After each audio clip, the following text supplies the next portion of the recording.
Viewers আসসালামু আলাইকুম। আমি ডক্টর নুসরাত জাহান দৃষ্টি কাজ করছি ক্লিনিক্যাল সোশ্যাল ওয়ার্কার এবং সেক্সুয়াল হেলথ এডুকেটর হিসেবে আমার verified YouTube channel sex edu with doctor দৃষ্টির সাথে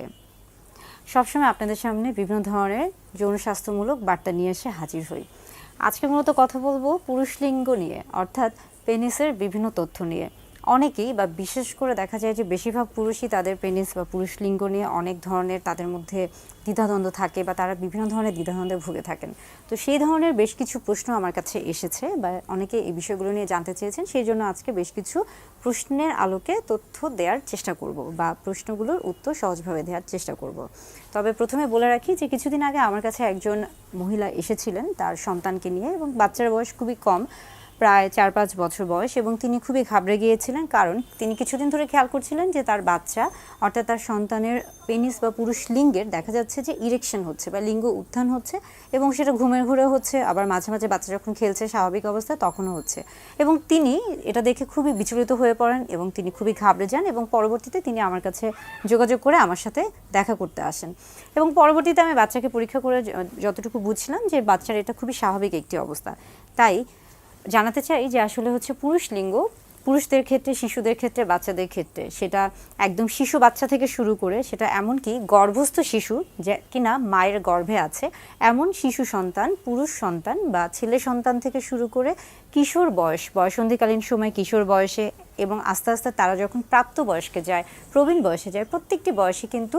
পুরুষ লিঙ্গের এই যে ইরেকশন বা লিঙ্গ উত্থান এটা কিন্তু খুবই স্বাভাবিক একটি প্রক্রিয়া। হ্যাঁ, এটা অবশ্যই উত্তেজিত অবস্থায় হয়ে থাকে, তবে এটাও ঠিক যে এটা উত্তেজিত অবস্থা ছাড়াও কিন্তু যখন শরীরে রক্ত সঞ্চালন স্বাভাবিকভাবে হচ্ছে কিনা সেটা ক্ষেত্রেও কিন্তু হয়ে থাকে, এবং বাচ্চাদের ক্ষেত্রে এটা খুবই স্বাভাবিক, এটা নিয়ে ঘাবড়ে যাওয়ার খুব একটা কারণ নেই। আবার আরেকটা হচ্ছে বিষয়কর তথ্য হচ্ছে, অনেকে মনে করে থাকেন যে ইরেকশন বা পুরুষ লিঙ্গের উত্থান এটা শুধুমাত্র সামনের দিকে হবে এবং সবসময় সোজা হবে। সবার ক্ষেত্রে কিন্তু এমনটা না। অনেকের ক্ষেত্রে দেখা যায় যে পুরুষ লিঙ্গের উত্থান বা ইরেকশন এটা অনেক সময় কিন্তু কিছুটা উঁচু হতে পারে বা কিছুটা নিচু অবস্থায় হতে পারে, কিংবা কিছুটা ডানে কিংবা কিছুটা বামে বেঁকে যেতে পারে। এবং এইটা কিন্তু যখন তার স্বাভাবিক সহবাসের ক্ষেত্রে, স্ত্রীর সাথে স্বাভাবিকভাবে সহবাসের ক্ষেত্রে যখন তাদের দাম্পত্য জীবনে কোনো সমস্যা করছে না বা সে নিজেও কোনো সমস্যা ভুগছে না, তখন এটা কিন্তু তার জন্য খুবই স্বাভাবিক একটি বিষয়। তবে যদি কখনো খেয়াল করে যে এটা তার স্বাভাবিক দৈনন্দিন জীবনে অসুবিধা তৈরি করছে, তাহলে অবশ্যই একজন চিকিৎসকের পরামর্শ নেওয়া উচিত। পাশাপাশি দেখা যাচ্ছে যে পেনিস বা পুরুষ লিঙ্গের ক্ষেত্রে আরেকটা খুবই সবচেয়ে বিচলিত বা সবচেয়ে বেশি আগ্রহের জায়গাটা থাকে যে পেনিসের সাইজ এবং শেপ, যেটা নিয়ে কিনা অনেক পুরুষই অনেক বেশি দ্বিধাদ্বন্দ্বে থাকেন এবং হতাশাগ্রস্তও থাকেন। অনেকে মনে করে থাকেন যে তাদের পুরুষ লিঙ্গের যে আকার এবং আকৃতি আছে এটা খুবই বড় হতে হবে, মোটা হতে হবে, এবং তাদের মধ্যে এই একটা ভুল ধারণা থেকে থাকে। আসলে স্বাভাবিক অবস্থায় আমরা যদি পুরুষ লিঙ্গের কথা বলে থাকি তাহলে সেটা কিন্তু বিভিন্ন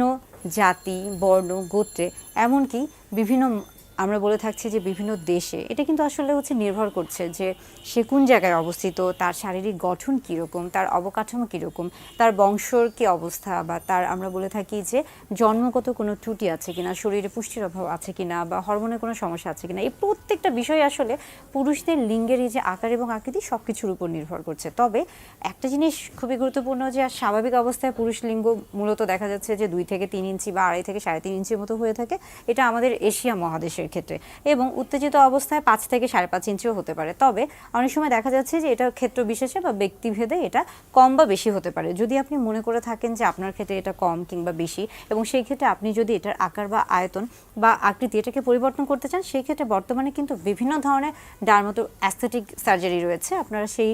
চিকিৎসকের পরামর্শ অনুযায়ী সেই প্রসিডিউরগুলো আপনারা অবলম্বন করতে পারেন, এবং সেখান থেকে আপনারা নিজেদের পছন্দ অনুযায়ী আপনারা চাইলে সাইজ এবং শেপ এটা পরিবর্তন করতে পারেন। কিন্তু আসলে এটা খুব একটা প্রয়োজন হয় না, কিন্তু তারপরে যদি আপনি মনে করে থাকেন তাহলে আপনি চিকিৎসকের পরামর্শ অনুযায়ী এটা করতে পারেন। পাশাপাশি আরেকটা খুবই গুরুত্বপূর্ণ বিষয় হচ্ছে পুরুষ লিঙ্গের ক্ষেত্রে দেখা যায় যে আমরা জানি যে পুরুষ লিঙ্গে মূলত কোনো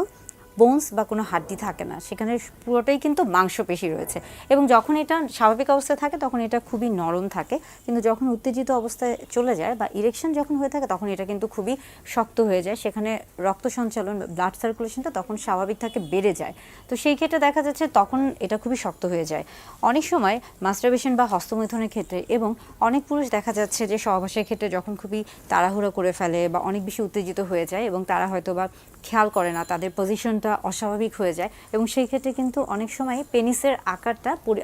পরিবর্তন হয়ে যায়, অনেক সময় বেঁকে যায়, অনেকটা ভেঙে যাওয়ার মতো, সেটাকে আমরা বলে থাকছি পিনাইল ফ্র্যাকচার। অর্থাৎ পিনাইল ফ্র্যাকচার কিন্তু খুবই ভয়ানক বা খুবই গুরুত্বপূর্ণ একটি বিষয় এবং জরুরি বিষয়, এবং যদি পিনাইল ফ্র্যাকচার হয়ে থাকে তাহলে সেই ক্ষেত্রে যত দ্রুত সম্ভব তত দ্রুত কিন্তু চিকিৎসকের পরামর্শ নেওয়া উচিত, হাসপাতালে যাওয়া উচিত। এছাড়া পেনিসের আরেকটি গুরুত্বপূর্ণ বিষয় হচ্ছে সার্কামসিশন। সার্কামসিশন বলতে আমরা মূলত বলে থাকি যে অনেকে এটা মুসলমানি নামে অনেকের কাছে পরিচিত বা অনেকে মুসলমানিও বলে থাকেন। সার্কামসিশনের ক্ষেত্রে দেখা যায় যে পেনিস বা পুরুষ লিঙ্গের সামনের দিকে যে এক্সট্রা বা আমরা বলে থাকি সামনের দিকে যে চামড়াটুকু থাকে, সেই চামড়াটুকু যদি আমরা সার্কামসিশন না করাই বা না করে থাকে তাহলে সেখানে বিভিন্ন ধরনের রোগ জীবাণু জন্মে থাকে বা সেখানে ময়লা জমে থাকে, এবং সেখান থেকে দেখা যাচ্ছে যে অনেক সময় ইনফেকশন প্রদাহ হয়ে থাকে বা ইনফ্লামেশন হয়ে থাকে, এবং সেখান থেকে অনেক ধরনের সমস্যা হতে পারে, ফাইমোসিস হতে পারে। এবং অনেক সময় দেখা যাচ্ছে যে সেই কারণেই কিন্তু সবসময় বলা হয় যে সার্কামসিশন যত দ্রুত সম্ভব তত দ্রুত করানো উচিত। এবং দেখা যাচ্ছে যে বিদেশে, বিশেষ করে